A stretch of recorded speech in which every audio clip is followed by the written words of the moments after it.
السلام علیکم ورحمۃ اللہ۔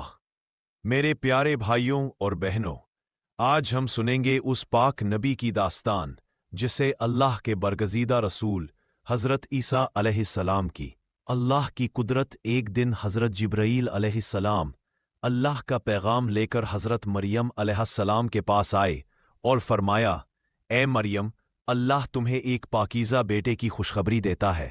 اور پھر اللہ کی قدرت سے بغیر کسی باپ کے حضرت عیسیٰ علیہ السلام کی ولادت ہوئی۔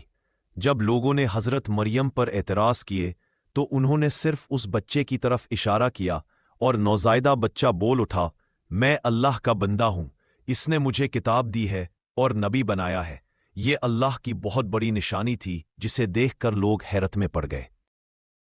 حضرت عیسیٰ علیہ السلام کے ہاتھوں نمایاں معجزات ظاہر ہوئے۔ ایک مرتبہ آپ نے مٹی سے ایک پرندے کی شکل بنائی، اس پر پھونک ماری اور اللہ کے حکم سے وہ پرندہ زندہ ہو کر اڑنے لگا۔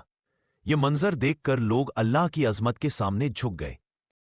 آپ کے ہاتھوں اندھے بینائی پا جاتے، کوڑھی ٹھیک ہو جاتے اور بعض مردے بھی اللہ کے حکم سے زندہ ہو اٹھتے۔ حضرت عیسیٰ ہمیشہ فرماتے تھے، یہ میری قدرت نہیں، یہ سب میرے رب کا حکم ہے۔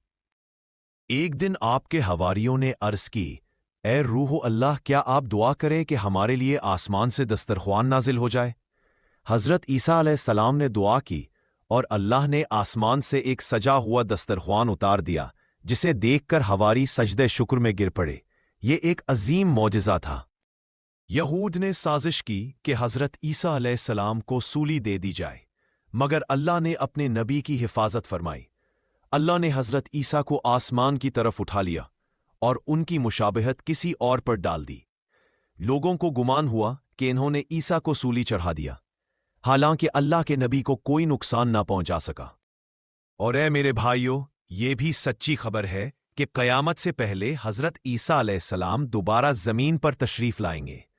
وہ دجال کا خاتمہ کریں گے، عدل و انصاف کا نظام قائم کریں گے اور دنیا اللہ کی ہدایت سے جگمگا اٹھے گی۔ حضرت عیسیٰ علیہ السلام کی پوری زندگی ہمیں یہ پیغام دیتی ہے، اللہ پر کامل یقین، توحید پر مضبوطی، نرمی اور اخلاق اور انسانوں کی خدمت۔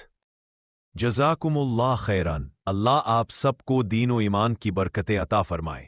انشاءاللہ آج کی یہ ایمان افروز اسلامی کہانی یہیں اپنے اختتام کو پہنچتی ہے۔ امید ہے کہ اس واقعے سے ہمیں ایمان، صبر اور اللہ پر بھروسے کا مضبوط سبق ملا ہوگا۔